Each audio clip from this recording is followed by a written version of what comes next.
ನಮಸ್ತೆ ಫ್ರೆಂಡ್ಸ್, ಎಲ್ಲರೂ ಹೇಗಿದ್ದೀರಾ? ಚೆನ್ನಾಗಿದ್ದೀರಾ ಅಂತ ಅಂದ್ಕೊಂಡಿದ್ದೀನಿ. ನಾನು ಕೂಡ ಚೆನ್ನಾಗಿದ್ದೀನಿ ಫ್ರೆಂಡ್ಸ್.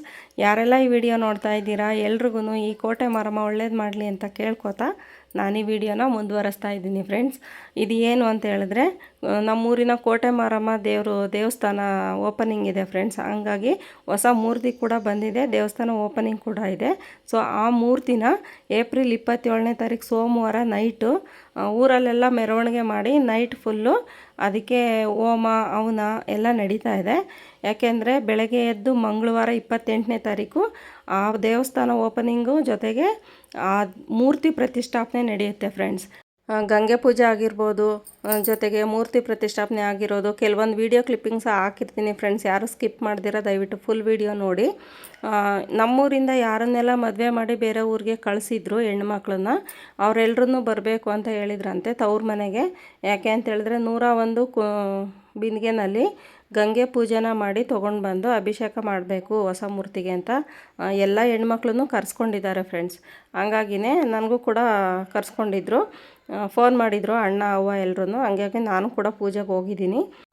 ನೋಡಿ ಫ್ರೆಂಡ್ಸ್, 3:30 ಆಗೋಯ್ತು ಆಲ್ರೆಡಿ. ನಾನು ನೈಟು 2:30ಗೇ ಎದ್ದು ಸ್ನಾನ ಎಲ್ಲ ಮುಗಿಸ್ಕೊಂಡು ಜೊತೆಗೆ ಪೂಜೆಗೆ ಏನೇನೆಲ್ಲ ಬೇಕಾಗಿತ್ತು ಅದೆಲ್ಲ ಜೋಡಿಸ್ಕೊಳ್ಳೋ ಅಷ್ಟರಲ್ಲಿ 3:30 ಆಗೋಯ್ತು. ಆಮೇಲೆ ಬಿಸಿಲಾದರೆ ಹೆಣ್ಮಕ್ಳಿಗೆ ಕುಂಭ ಹೊರೋದಕ್ಕೆ ಕಷ್ಟ ಆಗ್ಬೋದು ಅನ್ನೋ ಕಾರಣಕ್ಕೆ ಬೆಳಗಿನ ಜಾವ ಬೇಗನೆ ಕುಂಭ ಹೊರಬೇಕು ಅಂತ ಹೇಳಿದ್ರಂತೆ. ಯಾಕೆಂದರೆ ಇವಾಗಿರೋ ಬಿಸಿಲನ್ನ ನಾವೇ ನೋಡ್ತಾ ಇದ್ದೀವಿ ಅಲ್ವಾ, ಎಷ್ಟು ಬಿಸಿಲಿರುತ್ತೆ ಅಂತೇಳ್ಬಿಟ್ಟು. ಅದಕ್ಕೋಸ್ಕರ ಬಿಸಿಲು ಸ್ಟಾರ್ಟ್ ಆಗೋಕ್ಕೂ ಮುಂಚೆನೇ ಹೆಣ್ಮಕ್ಳಿಗೆ ಬೇಗನೆ ಗಂಗೆ ಪೂಜೆ ಮಾಡಿ ಕರ್ಕೊಂಡು ಬರೋಣ ಅಂತಂದು ಹೇಳ್ಬಿಟ್ಟು ಬೆಳಗಿನ ಜಾವ 3:30ಗೆ ಎಲ್ರಿಗೂ ಬರೋಕ್ಕೆ ಹೇಳಿದರು. ಹಾಗಾಗಿ ನಾನು 2:30ಗೆ ಎದ್ದು ಸ್ನಾನ ಎಲ್ಲ ಮುಗಿಸ್ಕೊಂಡು ಪೂಜೆಗೆ ಏನೇನೆಲ್ಲ ಸಾಮಾನುಗಳು ಬೇಕಾಗಿತ್ತು ನೋಡಿ ಫ್ರೆಂಡ್ಸ್ ಎಲ್ಲ ಜೋಡಿಸ್ಕೊಂಡು ಇಲ್ಲಿಂದ ತೊಗೊಂಡು ನಾವು ಗಂಗೆ ಪೂಜೆಗೆ ಹೊರಡ್ತಾ ಇದ್ದೀವಿ ಫ್ರೆಂಡ್ಸ್. ನೋಡಿ ಫ್ರೆಂಡ್ಸ್, ಇಲ್ಲಿ ಗಂಗೆ ಪೂಜೆಗೆ ಬಂದಿದ್ದೀವಿ.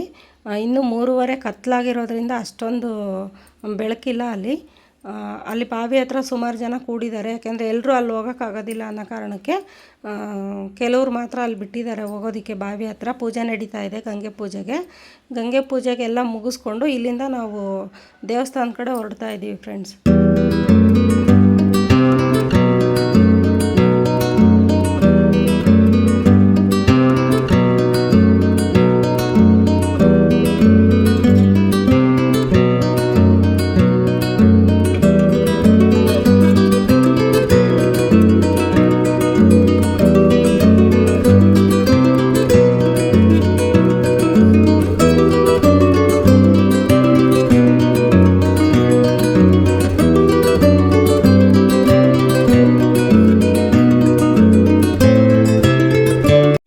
ನೋಡಿ ಫ್ರೆಂಡ್ಸ್, ಇವಾಗ ಗಂಗೆ ನೀರು ತೊಗೊಂಡು ಬಂದು ಅಭಿಷೇಕ ಪೂಜೆ ಎಲ್ಲ ಆಯಿತು ಫ್ರೆಂಡ್ಸ್. ಇದಾದಮೇಲೆ ಕಣ್ಣಿಗೆ ಪಟ್ಟಿ ಕಟ್ಟಿರ್ತಾರೆ, ಜೊತೆಗೆ ಜೀವ ತುಂಬ ಅಂತ ಕಾರ್ಯಕ್ರಮ ನಡಿಬೇಕಾಗಿರುತ್ತೆ.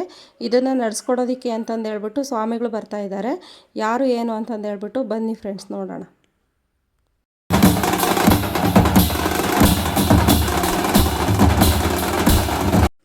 ಸೊ ನೋಡಿ ಫ್ರೆಂಡ್ಸ್, ಇಡೀ ಊರು ಜನ ಎಲ್ಲ ಒಂದು ಕಡೆ ಸೇರಿದ್ದಾರೆ. ಅಂದರೆ ಹೆಬ್ಬಾಳಿಂದ ಸ್ವಾಮಿಗಳು ಬರ್ತಾ ಇದ್ದಾರೆ. ಅವ್ರನ್ನ ಸ್ವಾಗತ ಕೋರಬೇಕು ಅನ್ನೋ ಕಾರಣಕ್ಕೆ ಎಲ್ಲರೂ ಒಂದೇ ಕಡೆ ಸೇರಿದ್ದಾರೆ. ಈ ದೃಶ್ಯ ನೋಡೋದಕ್ಕೆ ಒಂಥರ ಖುಷಿ ಆಗ್ತಾ ಇತ್ತು. ಸೊ ಎಲ್ಲರೂ ಒಟ್ಟಾಗಿ ಸೇರಿಕೊಂಡು ಇಷ್ಟು ಚೆನ್ನಾಗಿ ಮಾಡ್ತಿದ್ದಾರೆ ನೋಡಿ ಫ್ರೆಂಡ್ಸ್. ಇವಾಗ ಬಂದಿದ್ದಾರೆ ಇವರೇನೆ ಹೆಬ್ಬಾಳು ಸ್ವಾಮಿಗಳು. ಇವಾಗ ಇವ್ರನ್ನೂ ವೆಲ್ಕಮ್ ಮಾಡ್ಕೊತಾ ಇದ್ದಾರೆ.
ಇದು ಕಳಸ ಫ್ರೆಂಡ್ಸ್.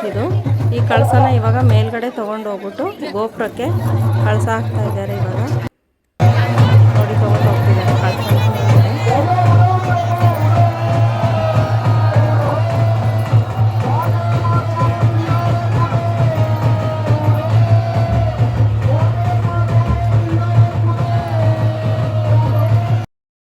ಮಾಡಿಕೊಂಡು ನಿಮ್ಮ ಭಕ್ತಿಯ ಪರಾಕಾಷ್ಠೆಗೆ ನೀವೆಲ್ಲ ಮುಟ್ಟಿದೆ. ಈ ದಿನ ನಾವು ದೇವತೆಗೆ ಹಣ್ಣು ಕಾಯಿ ಕರ್ಪೂರ ತಂದು ಅರ್ಪಣೆಯನ್ನು ಮಾಡಿ ಪ್ರಸಾದವನ್ನ ತೆಗೆದುಕೊಂಡು ಹೋಗುವಂತ ಒಂದು ಪದ್ಧತಿ ನಮ್ಮ ಸನಾತನ ಧರ್ಮದ ಒಂದು ಪದ್ಧತಿ. ಊರೆಲ್ಲ ಸೇರಿ ಇವತ್ತು ಬಹಳ ಶ್ರದ್ಧೆಯಿಂದ ಈ ಕಾರ್ಯಕ್ರಮವನ್ನು ನಡೆಸಿಕೊಟ್ಟಿದೆ. ಈಗ ಗುರುಗಳು ಬಂದು ಆ ಶಿಲಾಮೂರ್ತಿಗೆ ಮೂರ್ತಿ ಗೊತ್ತಾಗಲ್ಲ, ಹೊಸ ಮೂರ್ತಿ, ಒಬ್ಬ ಶಿಲ್ಪಿ ಒಂದು ಕಾಡುಗಲ್ಲನ್ನ ತಂದು ಆ ಮೂರ್ತಿಗೆ ಕಲ್ಲಿಗೆ ದೇವತೆಯ ಕಳೆಯನ್ನ ಕೊಟ್ಟಿದ್ದಾರೆ. ನಿನ್ನೆವರೆಗೂ ಇವತ್ತಿನವರೆಗೂ 10 ಗಂಟೆವರೆಗೂ 9 ಗಂಟೆವರೆಗೂ ಆ ಮೂರ್ತಿ ಏನಾಗಿತ್ತು, ಕಲ್ಲಾಗಿತ್ತು. ಈಗ ಗುರುಗಳ ಹಸ್ತಮಸ್ತ ಸಂಯೋಗದಿಂದ ಅದು ದೇವತೆಯ ಸ್ವರೂಪವನ್ನ ತಗೊಂಡಿದೆ.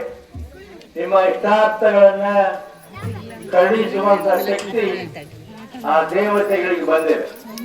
ನೀವು ಯಾರಾದ್ರೂ ಬಂದು ಭಕ್ತಿ ಶ್ರದ್ಧೆಯಿಂದ ಪೂಜೆಯನ್ನು ಮಾಡಿ ದೇವತೆ ತನ್ನ ಕಷ್ಟ ಕಾರ್ಪಣ್ಯಗಳನ್ನ ಈಡೇರಿಸು ಅಂತ ಹೇಳಿ ಕೇಳಿಬಿಟ್ರೆ ಅದು ನಿಮಗೆ ಅಪ್ಪಣೆ ಕೊಡುವಂತ ಕೆಲಸವನ್ನ ದೇವರು ಇವತ್ತು ಮಾಡ್ತಾರೆ. ಪ್ರವಚನ ಎಲ್ಲ ತುಂಬ ಚೆನ್ನಾಗಾಯಿತು ಫ್ರೆಂಡ್ಸ್. ಅದಾದಮೇಲೆ ಕೋಟೆ ಮಾರಮ್ಮನ ಪ್ರತಿಷ್ಠಾಪನೆ ಕೂಡ ತುಂಬ ಚೆನ್ನಾಗಾಯಿತು, ನೋಡ್ತಾ ಇರ್ಬೋದು.